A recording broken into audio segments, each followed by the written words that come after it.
Não há nenhum outro manuscrito como este. E um pacto com o diabo feito à meia-noite. Eles se preocupavam mais com o diabo do que procurar obter a aprovação de Deus.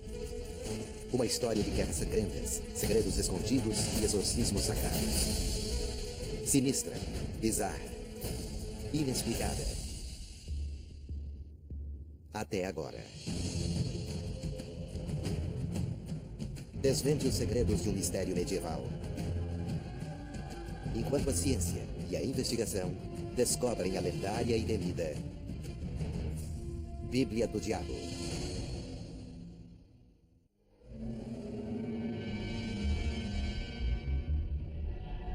A Bíblia do Diabo.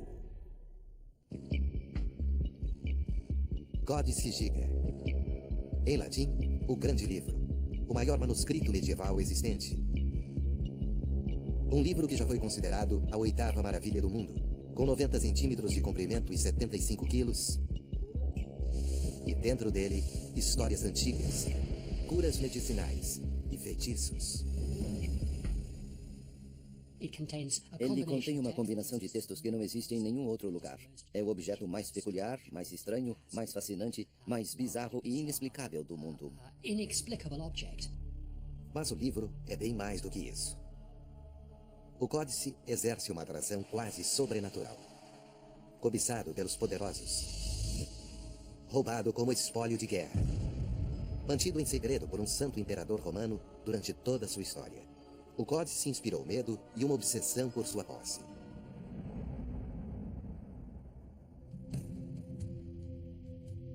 Hoje, o magnetismo do livro continua tão forte quanto antes. Embora ele seja mantido permanentemente na Suécia, em 2007, pela primeira vez em quase 400 anos, o códice voltou para sua terra natal, a República Tcheca. Milhares de pessoas foram até lá para vê-lo. O evento ganhou as manchetes internacionais. Poucos livros já causaram tamanha sensação. Não há dúvidas de que quem lê este livro não pode deixar de perceber que ele tem um certo poder. E por trás disso tudo, existe uma força diabólica. Uma figura única e sinistra. Satã. O códice ostenta a figura do diabo numa página inteira. Nenhuma outra Bíblia no mundo traz uma imagem tão bizarra do mal encarnado. Ninguém sabe quem a criou, nem por que ela está ali. É uma figura extraordinária e incomum. É inesquecível e assustadora, talvez intencional. E não é só isso. Sombras inexplicadas envolvem apenas as páginas ao redor da figura satânica. E o Códice é o único livro que coloca o Antigo e o Novo Testamento ao lado de encantamentos sagrados e violentos. Feitiços de exorcismos demoníacos. Embora ninguém saiba a sua idade exata, uma citação no livro revela a data provável de seu término, 1230. Desde então, durante 8 séculos, 2 perguntas importantes têm perseguido o Códice. Quem o criou e por quê? A caligrafia do livro é surpreendentemente consistente. Poderiam vários escribas terem trabalhado juntos ou o livro teria sido o trabalho de um único autor? A maior parte dos livros foi escrita por uma pessoa, 2 ou 3 no máximo trabalhando juntas, mas a Bíblia do Diabo parece ter sido escrita pelas mãos de um único escriba. Mesmo se o Códice tiver sido trabalhado por uma só pessoa, ele apresenta um problema ainda maior. Tempo. Um livro de tal magnitude levaria décadas para ser escrito. Um único autor envelheceria, ficaria doente, perderia parte da visão, da coordenação. Mas página após página, o livro se apresenta perfeito e os estudiosos observam que ele não tem erros nem omissões dignos de nota. Quem poderia ter conseguido completar uma tarefa tão formidável? Os especialistas acreditam que o manuscrito detém as pistas para revelar seu misterioso criador, ou criadores. Mas séculos atrás, os primeiros a verem o Códice acreditaram que havia apenas uma explicação. Eles deram início a uma lenda que existe até hoje. A de que o Códice foi escrito por um monge condenado que vendeu a alma ao demônio. –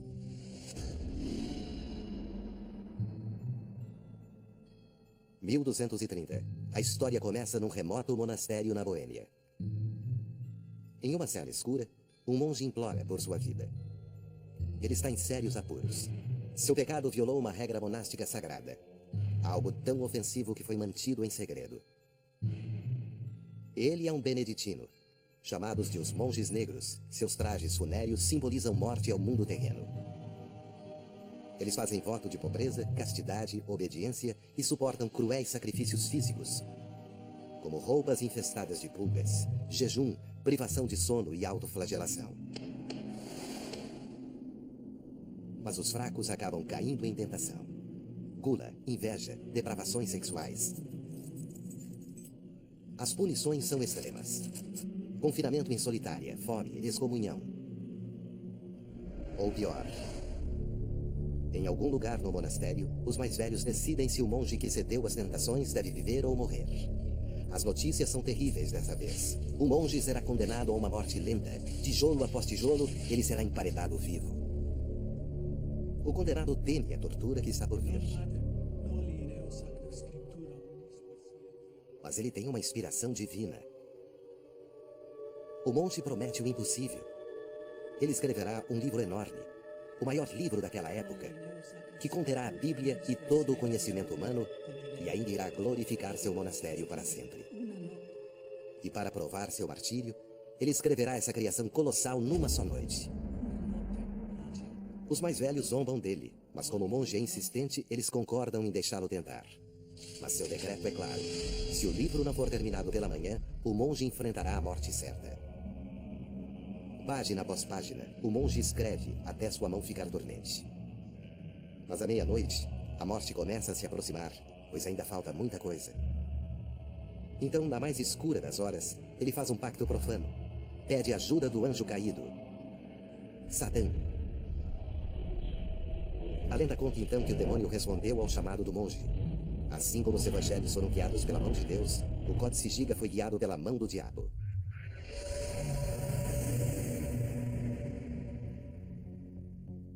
Estocolmo, Suécia. Biblioteca Nacional Real. O lar moderno do Códice Giga. Qualquer exposição prolongada à luz, ao calor e à umidade poderá causar danos irreparáveis ao livro.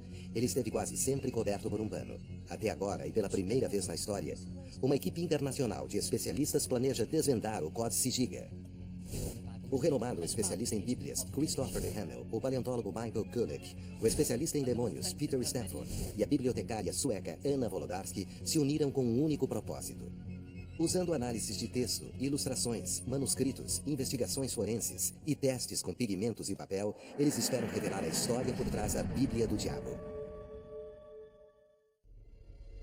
Agora, a equipe sueca baseada na biblioteca da cidade de Estocolmo, formada por Michael Gulick e Anna Wolodarski, se prepara para ver o códice como poucos o viram. A biblioteca o submete a regras rígidas e a uma segurança severa no local. Ele só tem alguns dias. Um acesso como esse é raro. Mas para identificar o criador do códice, a equipe precisa encontrar evidências concretas do livro propriamente dito. Bom, vamos ver o que temos aqui. Puxa, É enorme. é realmente extraordinário. É essa a palavra.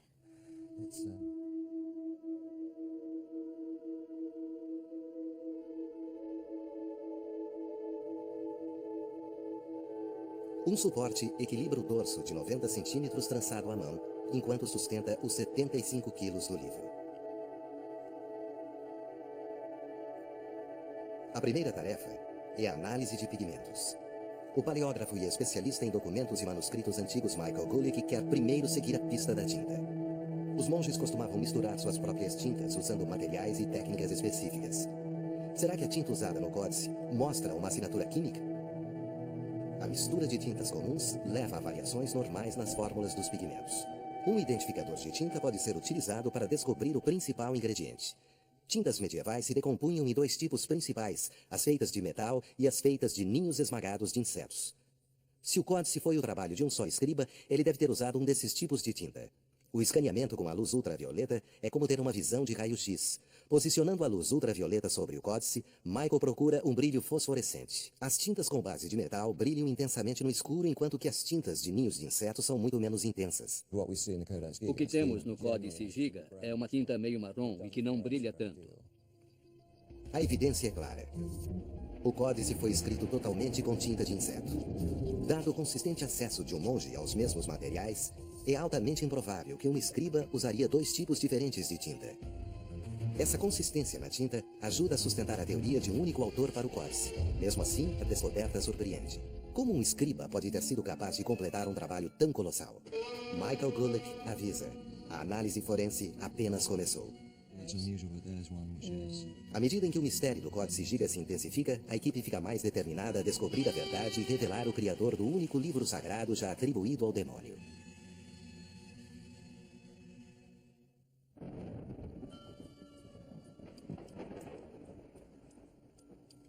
Para começar a entender o Códice Giga, a Bíblia do Diabo, precisamos explorar o mundo que o criou. Antes da ciência, antes do esclarecimento, a Alta Idade Média foi afligida por terríveis fenômenos, desastres naturais, guerras, doenças mortais e superstições. As pessoas eram vítimas de mitos perturbadores. Traçar a verdadeira história do Códice traz uma visão arrepiante para dentro de um dos capítulos mais voláteis da história humana. Outras pessoas, em épocas tão turbulentas que possuíam o livro, geralmente enfrentavam alguma tragédia. E esta começa com o mosteiro condenado e com uma epidemia letal. Boêmia, final do século XIII. Várias décadas haviam se passado desde que a lenda sobre o monge que venderia sua alma para escrever a Bíblia do Diabo foi contada. Agora esse enorme livro é famoso.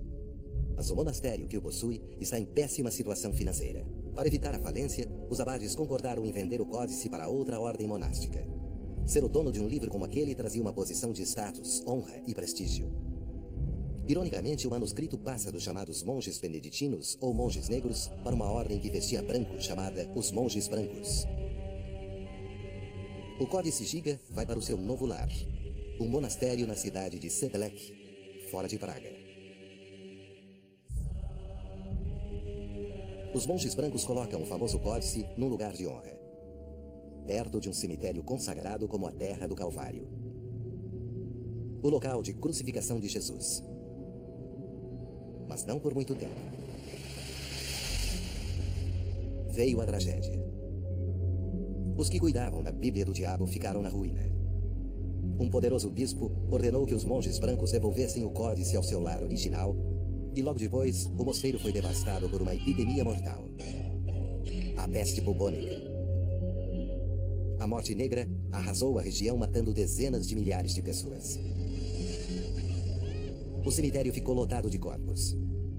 No fim da epidemia, mais de 30 mil cadáveres haviam transformado o local numa catacumba.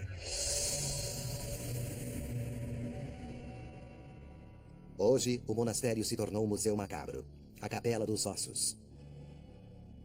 Uma das sepulturas em massa mais famosas de toda a Europa, com esculturas de ossos, um candelabro de ossos e até uma taça de ossos. Um abominável lembrete do segundo capítulo na história da Bíblia do Diabo. Em Estocolmo, a equipe continua a investigação sobre o misterioso autor do códice. Uma busca por pistas os leva diretamente ao famoso retrato do diabo. Anna Wolodarski e Michael Gulick examinam a figura do Satã no códice. Metade homem, metade monstro chifrudo, com uma língua vermelha bifurcada assustadora e punhos erguidos. Ele veste uma pele geralmente usada como símbolo de poder supremo. Os que acreditavam na terrível lenda devem ter imaginado que foi esta entidade quem levou a alma do escriba condenado. Bom, às vezes vemos caras pequenas de demônios, demônios pequenos, mas nunca nada tão grande assim, tão gigante assim. Só o tamanho disso já é suficiente para encher a gente com sentimentos de terror. Outros detalhes não fazem sentido. O artista ou artistas do códice deram a este astuto demônio uma cela. Satã não está solto no inferno, mas emparedado dentro de uma câmara do mal. Ninguém nunca ousou prender Satã antes. Sozinho, o especialista em demônios imaginários Peter Stanford está trabalhando em Londres, ajudando a desvendar o mistério de detalhes tão diabólicos. Ele examina a cópia digitalizada do códice que se encontra na biblioteca sueca. O extraordinário dessa imagem é que a imagem tradicional do demônio o mostraria presidindo o inferno, mas não vemos isso aqui. Ele está sozinho. Peter procura mais pistas sobre quem pode ter criado um retrato tão incomum. A maneira como Satã é pintado pode revelar muita coisa. Uma era o ambiente, a educação, as influências e até a psicologia de um escriba. Na época medieval, as pessoas achavam que a vida estava sempre por um fio. E elas associavam esse fio à sua existência e à existência do demônio. Elas se preocupavam mais com o diabo do que procurar obter a aprovação de Deus.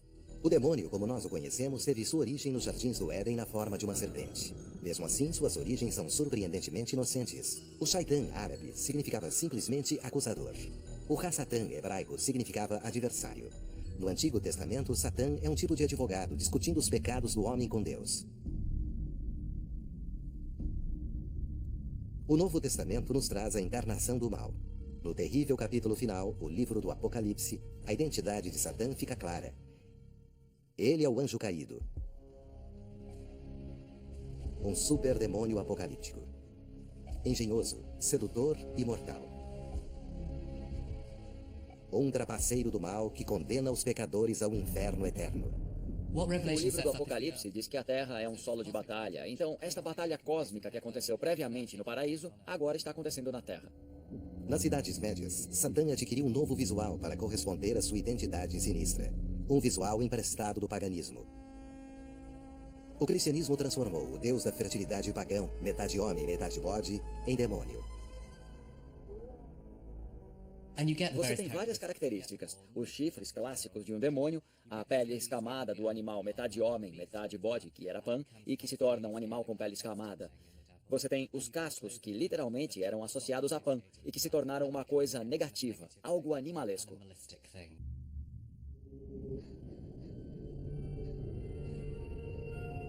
Este é o Satã do Códice, criado por um monge ou monges fortemente influenciados por sua época.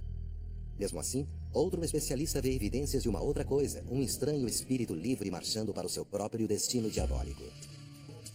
Cambridge, Inglaterra. O famoso especialista em manuscritos Christopher Hamill também está trabalhando com a equipe do Códice. Ele está convencido de que os detalhes peculiares na figura do demônio levam a somente uma coisa: o autor era um amador. Embora o trabalho seja impressionante para os olhos de um especialista, não é de algum bom artista. Este homem não era um artista, era um amador com algum talento, obsessivo. Ele está trabalhando, quer que a figura fique maior, mais significativa, mais alta, mais forte, mais completa e mais extraordinária do que qualquer coisa já feita.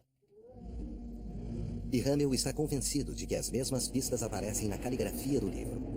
Bonita, detalhista, mas não sofisticada. Provavelmente obra de um autodidata. Os escribas monásticos profissionais colaboravam uns com os outros em uma grande sala chamada Scriptorium, trocando os mais recentes métodos e técnicas entre si. Comparando esse documento medieval com o Códice, a Bíblia do Diabo parece antiquada, amadora, quase excêntrica. Não é o que você espera de uma Bíblia do século XIII. Deve ter sido o trabalho de algum autodidata. Eu diria que a pessoa que copiou isso era realmente um amador. Esses indicadores de um trabalho amador sustentam uma suspeita cada vez maior, a de que o Códice foi um projeto de uma única pessoa. Dizer que ele era um nerd gótico seria a explicação mais fácil. Quem quer que tenha sido o responsável por esta figura, será que sabia que ela daria início a um tumulto? Na época medieval, pintar um demônio numa página inteira poderia ser algo provocativo, até perigoso. Sempre houve a suspeita sobre a imaginação das pessoas, de que se elas imaginassem, fizessem ou achassem coisas que fossem diferentes do que as outras pessoas achavam e faziam, isso significava que as raízes daquela obra não eram puras, que a inspiração para aquela obra não era artística e que só poderia ter sido obra do diabo. À medida em que a equipe de especialistas trabalha, as evidências apontam para um escriba. Mas quem será ele? Quem escolheu colocar esse demônio gigante no Códice? E que mensagens ele ou eles queriam deixar? Quaisquer que fossem suas intenções, sua Bíblia do Diabo lançou uma obsessão. Áustria, 1565. O príncipe coroado Rudolf II espera seu horóscopo real de um mestre profeta. Michel de Notre Dame, o Nostradamus. O famoso profeta francês, farmacêutico e escritor de almanacs, prepara um mapa-quadro elaborado. Neste mapa, ele prevê a morte do pai de Rudolf e a ascensão do jovem governante ao trono, tornando-se o sagrado imperador romano. Quando Rudolf finalmente recebe o horóscopo, as previsões o ajudam a dar vida à sua obsessão com o oculto. Rudolf cobiça o Códice. O monarca se aproxima amigavelmente do mosteiro beneditino, dono do livro, dando-lhes presentes e fazendo-lhes favores. A estratégia funciona. Um abade traz o Códice até Praga, dando-o como um presente a Rudolf. O rei fica seduzido e contrata especialistas para traduzir as passagens e faz com que se dediquem às estranhas páginas do livro incluindo a famosa figura do demônio.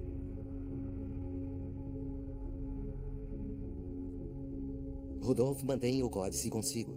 Uma grande aquisição para um grande líder. Mas sua sorte logo mudaria para pior. Com uma tendência à melancolia desde a infância, o imperador se torna antissocial, instável e paranoico. Ele fica enclausurado no seu castelo.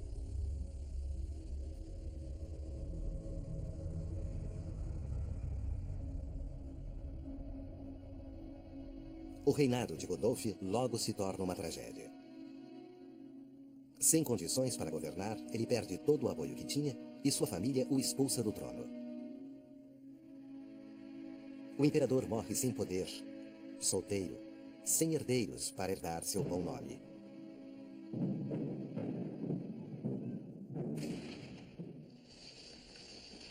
O ex-reino de Rudolf cai nas mãos do inimigo. Exércitos armados saqueiam a Biblioteca Real e confiscam talvez o manuscrito mais extraordinário de todos, o Códice Giga.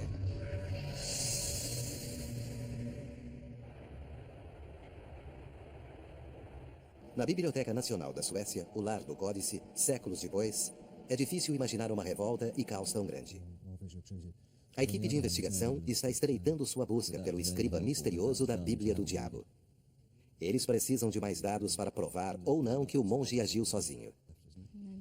Mas quanto mais eles examinam o códice, mais difícil fica imaginar como um único ser humano pode ter escrito tudo sozinho. E quanto tempo isso teria levado? Mesmo para um especialista em caligrafia antiga, o cálculo para descobrir o tempo necessário para completar o livro é complicado. Michael Gulick tem que calcular primeiro o tempo que leva para se escrever uma linha. Para fazer isso, ele precisa recriar o século XIII, replicando a ciência dos escribas. Escrevendo numa folha em branco, Michael reproduz a fonte de 12 pontos latina tirada de uma das páginas da Bíblia do Diabo.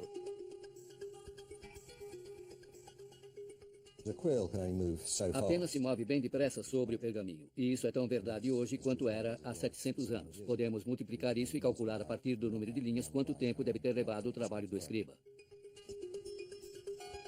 Michael calcula que escrevendo sem parar, o escriba deve ter completado uma linha em 20 segundos, uma coluna em 30 minutos, uma página em 1 hora.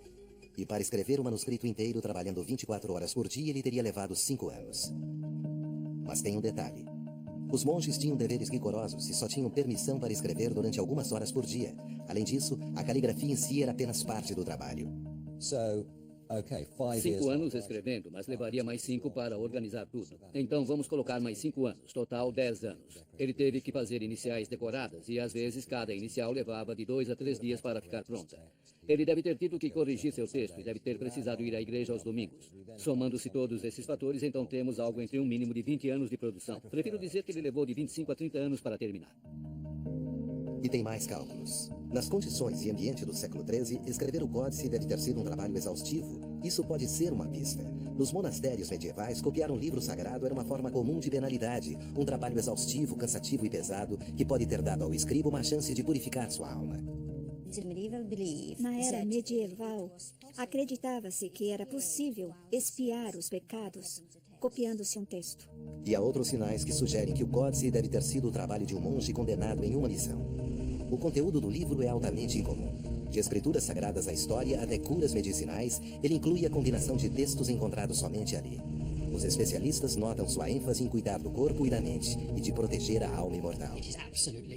É fascinante, incrível. Não há nenhum outro manuscrito como este. Ele possui uma combinação de textos que não existe em nenhum outro lugar. Será que o monge estaria criando um guia para salvar a si próprio? Uma seção em particular sustenta a ideia de que o códice pode ter sido escrito por alguém com a consciência pesada, um conjunto de feitiços chamados conjurações. Parentes próximos de um ritual mais terrível, o exorcismo. O que vemos no Códice Giga é a imagem do demônio, quase pronta para atacar. Eu acho que esta é uma das imagens mais fortes da era medieval e está viva até hoje, transmitindo a ideia não só de que o diabo poderia te atacar, mas de que de alguma forma ele entraria dentro de você e habitaria em você. E a maneira de lidar com isso seria através do exorcismo, chamando o diabo em nome de Deus. Nenhuma outra Bíblia contém a figura do diabo junto com conjurações demoníacas.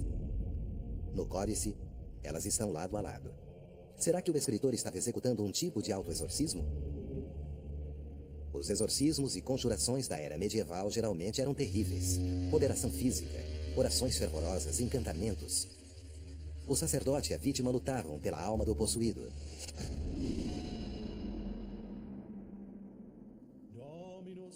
Geralmente, as invocações funcionavam como um remédio preventivo para afastar os demônios antes que eles tomassem conta da pessoa. Para os especialistas que estão procurando identificar o verdadeiro autor do códice, um conteúdo tão volátil oferece pistas valiosas. Códice Giga, página 290. Conjurações de cura para doenças perigosas. Para executar o ritual de feitiço do códice, o sacerdote fica em pé sobre o doente. Faz o sinal da cruz.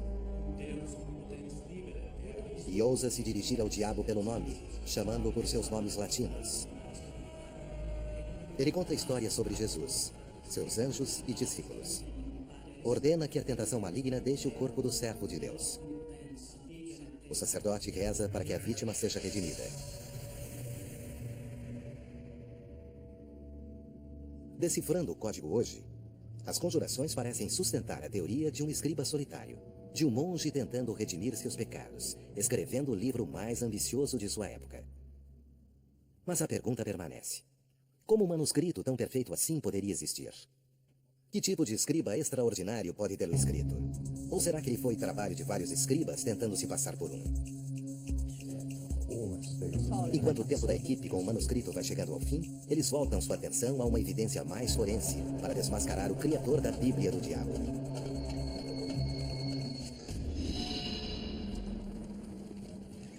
1648, Praga.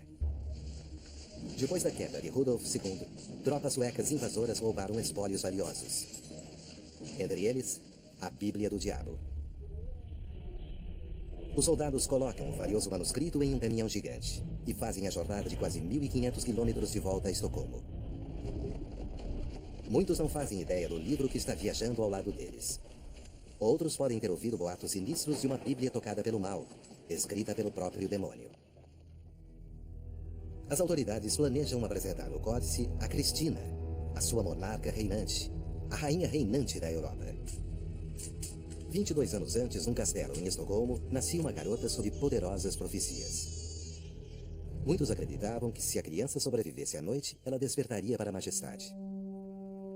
Mas um homem está determinado a virar o seu destino. Seu pai, o rei Gustavo II. 2 de seus filhos já haviam morrido, e Cristina é sua única herdeira.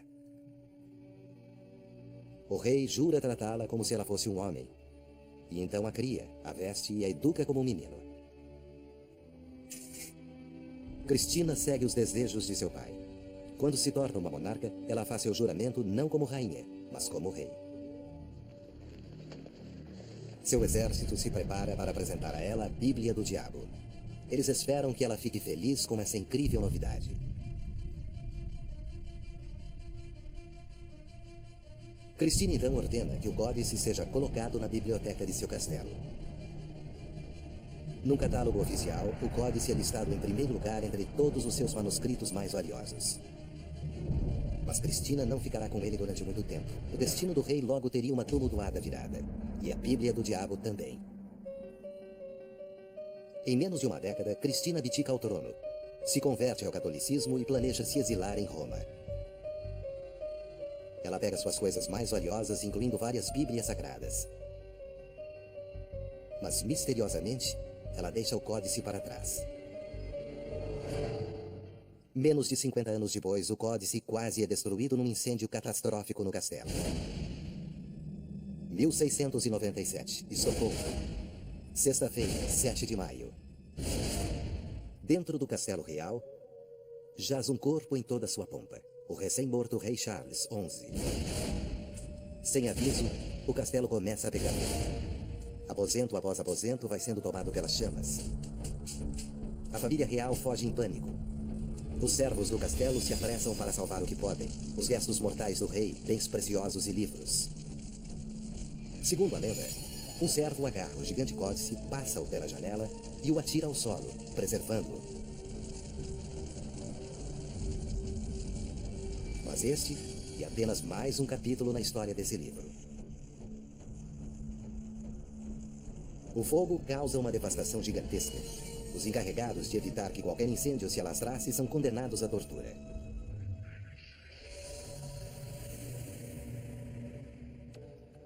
Hoje, os investigadores do Códice procuram por quaisquer sinais do incêndio de 1697. Isso explicaria o mistério, pois certas páginas do Códice são marcadas com sombras que parecem de queimado. Mas o fogo deixaria outra evidência.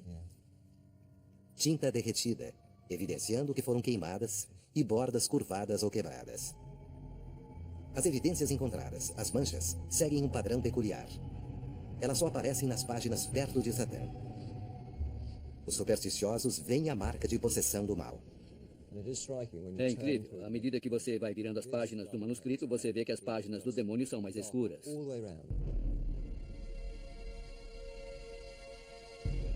Michael Gulick acredita que pode encontrar explicações lógicas para essas marcas.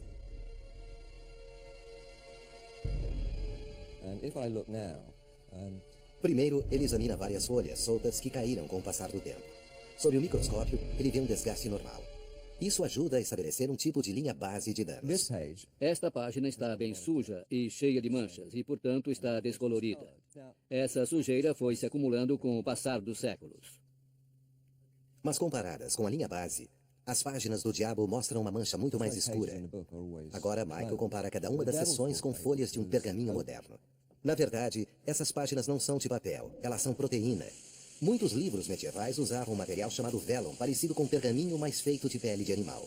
Alguns especialistas acreditam que foram necessárias 160 peles para fazer a Bíblia do Diabo, uma forma de reciclagem medieval.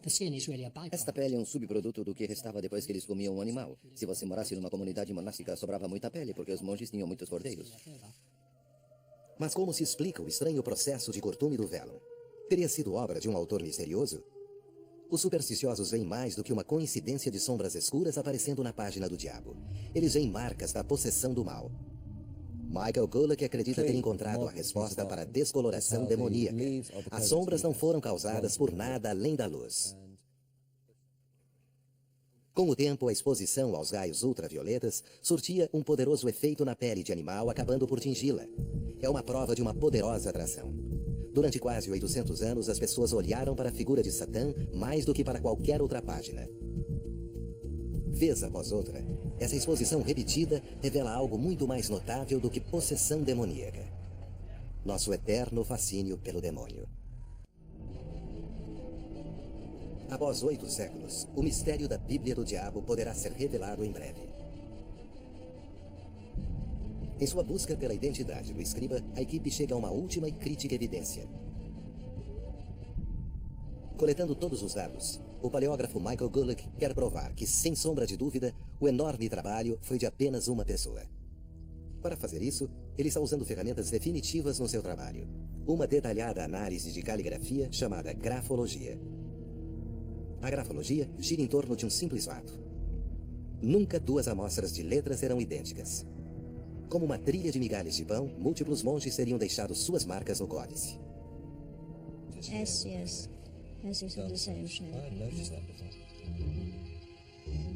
Examinando a Bíblia do Diabo, Michael e a bibliotecária Anna procuram sinais distintos.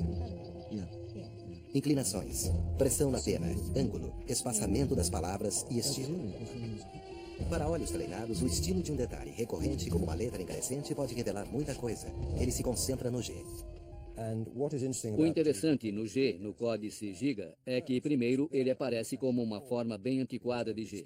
Eu estava esperando que a curva inferior, como é chamada, fosse mais fechada, mas ela é aberta. E como é consistente por todo o manuscrito, isso aponta para um único escriba.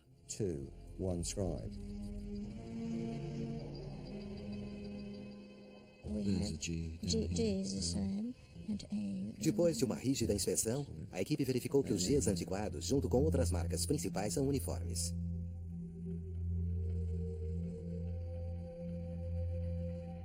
Finalmente, depois de múltiplos testes, eles têm sua resposta. Desde as fórmulas de tinta idênticas, passando pela caligrafia, até seu conteúdo controverso, o Códice Giga foi o trabalho de um único escriba.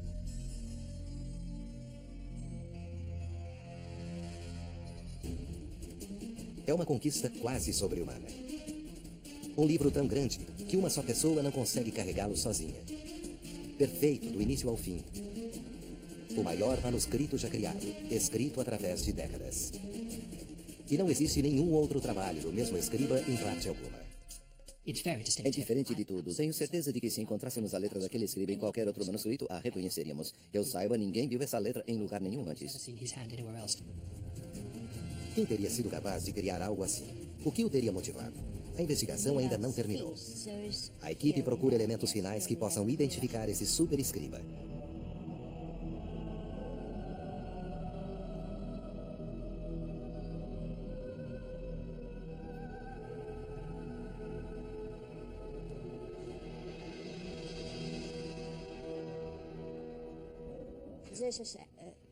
No final de seu extensivo exame, a equipe de pesquisa agora tem uma forte teoria. A lenda demoníaca da Bíblia do Diabo pode ter sido construída a partir de um grande mal-entendido. É possível que ele se visse como um pecador, mas não temos provas disso. Não há nada no livro que nos diga que ele possa ter pensado assim. A equipe revela uma relação principal que muda a lenda da Bíblia do Diabo para sempre. Um mal-entendido de séculos atrás girou em torno de uma única palavra latina encontrada no códice: inclusus. Inclusão. Com o passar dos anos, alguns interpretaram a palavra inclusus como uma punição terrível, a de ser emparedado vivo. Mas seu verdadeiro significado era reclusão. Um monge solitário numa cela solitária, escolhendo fechar-se para o mundo. Para o monge que completou o Códice Giga, esse isolamento provavelmente significou uma busca pelo esclarecimento, a chance de criar e terminar o trabalho de uma vida. Um escriba inspirado pela honra, não pelo mal. E aqui, talvez seja sua redenção final. Algo diretamente oposto ao demônio, um retrato do reino do paraíso.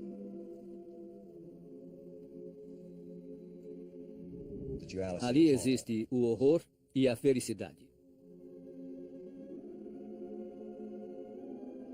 É o último solo de batalha. O bem e o mal se enfrentando pela eternidade nas páginas do Códice Giga.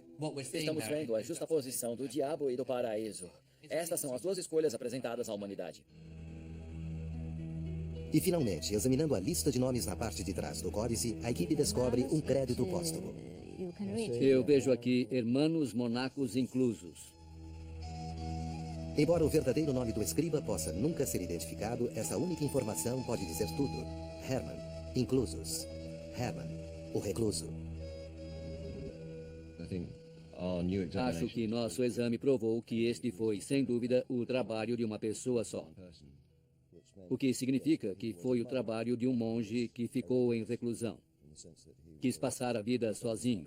E, portanto, essa teria sido a conquista de uma vida.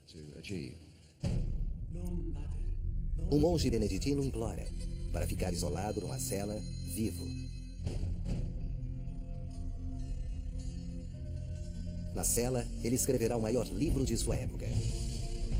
Um livro que conterá a Bíblia e todo o conhecimento humano. Ele glorificará o monastério por toda a eternidade.